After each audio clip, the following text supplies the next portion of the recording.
Esta passagem do Evangelho da incredulidade de Tomé nos deixa uma grande lição.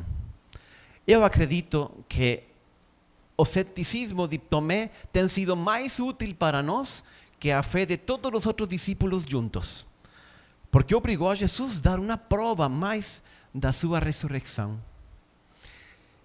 E o que eu gostaria de chamar a atenção para vocês no dia de hoje é o mais bonito, a atitude de Jesus. Jesus não se escandaliza porque Tomé seja cético, porque ele não tenha acreditado.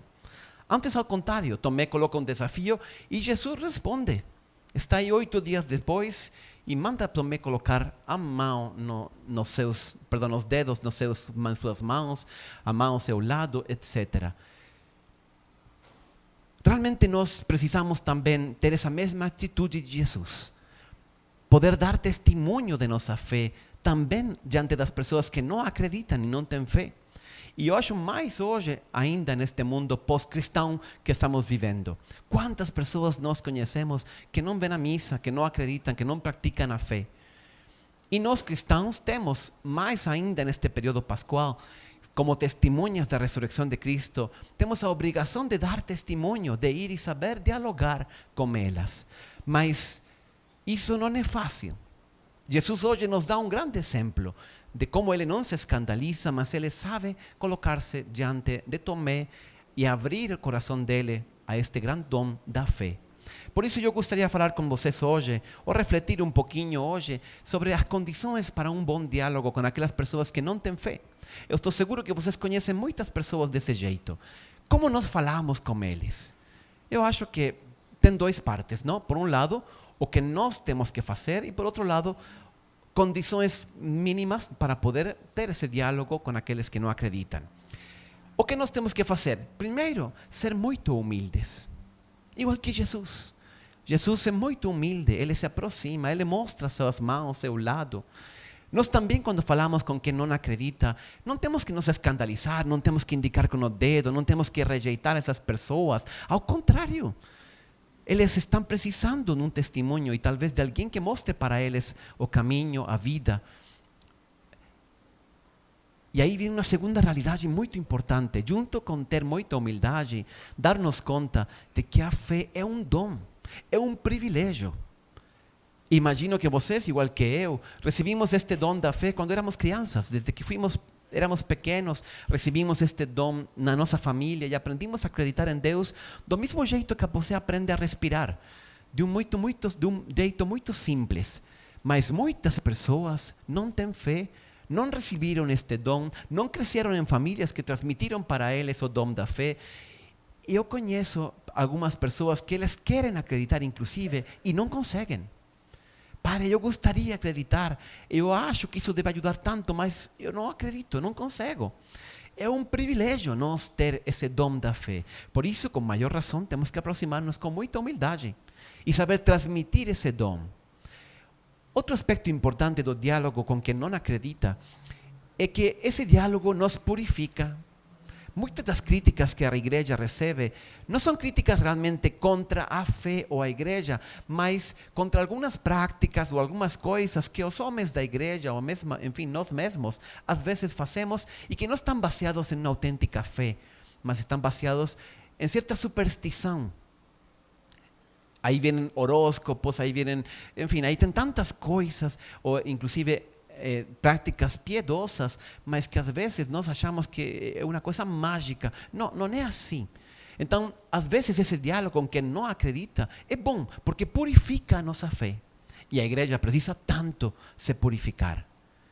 Agora, para nós ter um diálogo construtivo, um diálogo fecundo, nós precisamos também de algumas condições.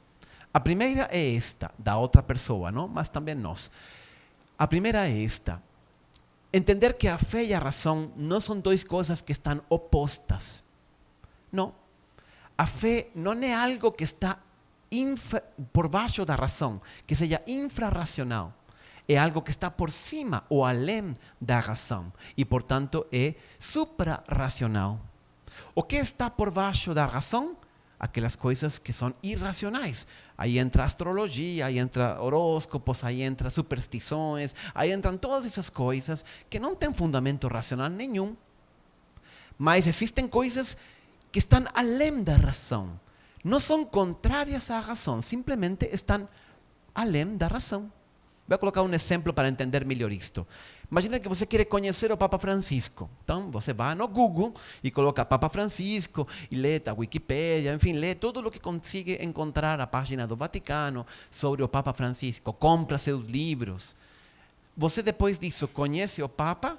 Sim, até certo ponto você conhece. Mas é claro que é um conhecimento um pouco teórico, apenas racional. Imagina que um dia o Papa Francisco convida você ao Vaticano. Aí você vai ao Vaticano, chega lá, sai a caminhar por los jardins vaticanos, não? Com o Papa. E aí o Papa fala para você, não? Pedro, olha, eu quero contar uma coisa que levo no coração. Para mim tem sido muito difícil isto, aquilo. E ele começa a abrir o coração dele para você. Imagina. Como você podia conhecer isso através da razão? Não, você não consegue, não se pode. Aí ele abriu o seu coração para você. Algo assim acontece também com Deus. Nós podemos conhecer Deus de muitos jeitos, através da razão, da filosofia, enfim. Mas há algumas coisas que estão além de nossa capacidade. Só se Deus abre seu coração e nos compartilha isso, nós podemos conhecer. E foi isso precisamente o que aconteceu. Deus abriu seu coração e nos mostrou as realidades divinas que nós não podíamos conhecer de outro jeito. Mas isto não é irracional, isto está sobre a razão. O Papa João Paulo II falava que a fé e a razão são as duas asas com as quais a razão humana se eleva ao conhecimento de Deus. Então, primeira coisa é entender isso. Razão e fé não são duas coisas opostas, são complementares. A segunda coisa, também muito importante, é entender que é superar o cienticismo. O que significa o cienticismo? Eu só acredito, e isso você encontra muito hoje, eu só acredito aquilo que se pode demonstrar. Então, Deus você nunca vai poder demonstrar. A Deus apenas, a fé em geral, você apenas pode mostrar, não demonstrar. Você pode propor, não impor. O método científico é muito bom. A igreja mesma, através das universidades que ela fundou na Idade Média, criou o método científico. O método científico diz assim: primeiro se observa um fenômeno, se estabelece uma hipótese, se imagina um experimento empírico, não, para demonstrar hipóteses, e depois, se ele dá certo, aquela hipótese se converte em teoria. Não? E aí vai você descobrindo as leis da natureza. Ótimo, você pode demonstrar, mas não todo conhecimento é empírico e não todo conhecimento é científico. Pensa, por exemplo, obras de literatura. Uma obra como a de Shakespeare, por exemplo, enfim, ou do Papa que estávamos falando agora. Esses personagens, por exemplo, de Shakespeare, são personagens inventados. O Hamlet, o Rei Leão, e todos eles nunca existiram. Mas, mesmo não sendo reais, eles não passam para nós grandes verdades sobre a vida, sobre a morte, sobre o sentido e o propósito da vida, enfim, sobre um monte de coisas. Essas não são verdades científicas, mas são verdades que nós acolhemos através da vida e da experiência de outras pessoas. A filosofia, Platão, Aristóteles, nada do que eles falam é empiricamente demonstrável, mas são verdades. Assim também as verdades de Deus não são verdades científicas. A Deus nunca lo demonstramos cientificamente, mas eles são verdades reveladas. Em terceiro lugar, eu acho muito importante isto. Ser, se me permitem a expressão, ser intolerantes com a mera tolerância. O que significa isto? Depois de las guerras de religión en la Europa, ustedes saben que en el século XVI, a partir de la Reforma Protestante, se iniciaron un montón de guerras, ¿no? Hay como 15 guerras, no es una sola guerra, son muchas, son como 15 guerras. Y entonces murió tanta gente y sufrió tanto Europa que les llegaron a la siguiente conclusión: olha, a religión va a ser un asunto privado. O Estado no va a ser religioso, no va a tener ninguna religión, va a ser un Estado laico, mas todas as religiões podem existir enquanto elas sejam privadas. Mas o que significa isto? Você pode acreditar o que quiser, mas não fale para ninguém. Não dá. Não é possível isto. Não, porque isto significa convertir a religião em um hobby. Você pode acreditar o que quiser, como pode ser você fazer filatelia, ou não sei, jogar futebol, ou qualquer hobby que nós possamos ter. Não, a religião não é uma verdade dessa natureza. Não pode ser uma verdade apenas para mim. Se Cristo ressuscitou e abriu as portas do céu, se Ele salvou a humanidade e perdoou nossos pecados, isso é válido para toda a humanidade ou não é válido para ninguém. Você não pode privatizar a verdade da fé. Por isso nós temos que ter a coragem de saber dialogar e de saber falar, respeitar. Sim, aqui vem o quarto elemento muito importante. Talvez para manter um diálogo com quem não acredita, uma coisa muito importante é esta. Saber e colocar um especial esforço em entender a seu interlocutor. Mais que querer nos falar, mais que nos explicar as nossas convicções, as nossas certezas, temos que fazer um esforço por entender a outra pessoa. E a partir daí, se ele busca a verdade, se ele não cai em alguma destas armadilhas que eu falei, explicar por que não é a verdade de Deus, não é como a verdade científica, explicar como ela não é oposta à razão, como a mera tolerância converte a religião em uma coisa sem importância, e isso não é, isso é contra a verdade. Se essa pessoa está aberta, então fica tranquilo. Pouco a pouco, entendendo a outra pessoa, nós podemos ajudar ela a elevar o seu olhar e encontrar a verdade e o sentido de sua vida, a verdade sobre Deus. É isso que Deus nos convida. Eu acho que Jesus, com a sua ressurreição, mandou os discípulos ao mundo inteiro. Nós também temos que ir ao mundo inteiro e saber falar ao mundo inteiro de nossa verdade. Mas hoje, de um jeito diferente. Sabendo dialogar, sabendo respeitar a opinião do outro. Esse é o jeito que Jesus nos convida. É muito interessante que durante a Idade Média, nós às vezes pensamos que a Idade Média era uma idade muito escura. Não é assim. Essa é a história mal contada. Na verdade, a Idade Média foi uma idade muito luminosa. Se fundaram universidades, se criou o método científico, se fizeram um monte de catedrais e obras maravilhosas que ainda hoje os homens do mundo inteiro contemplam e admiram.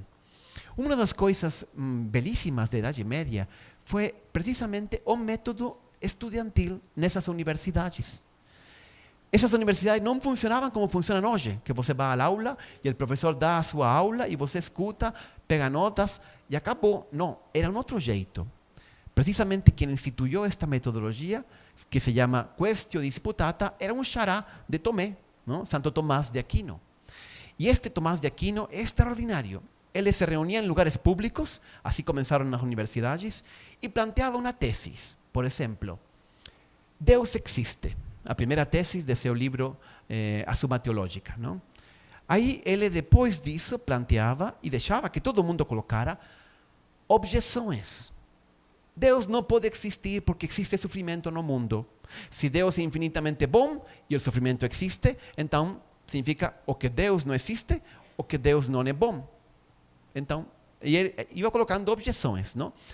Deixava que todo mundo colocara objeções. A partir daí, ele respondia e depois respondia cada uma das objeções.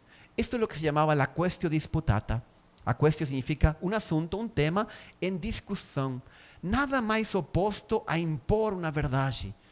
Inclusive, nós teríamos muito que aprender de Santo Tomás, de como ele discutia e como ele sabia escutar e incorporava em seus ensinamentos objeções de todas as culturas e de todas as religiões, de Aristóteles, de Platão, da cultura muçulmana, de todas partes. Nada, ele não tinha medo, porque o único importante para ele era procurar a verdade. Que grande mestre para nós também, procurar sempre a verdade. E se você acredita em Deus, se você acredita na revelação de Jesus Cristo, então fique tranquilo, aí está a verdade. O desafio para nós é aprofundar e conhecer essa verdade para estar sempre prontos, como falava São Pedro, de dar uma razão de nossa esperança a nossos irmãos que talvez não acreditam, mas que estão precisando dessa verdade e desse propósito, desse sentido nas suas vidas. Vamos pedir a Deus e a Santíssima Virgem que nos ajudem para ser sempre testemunhos vivos dessa ressurreição de Jesus. Que assim seja.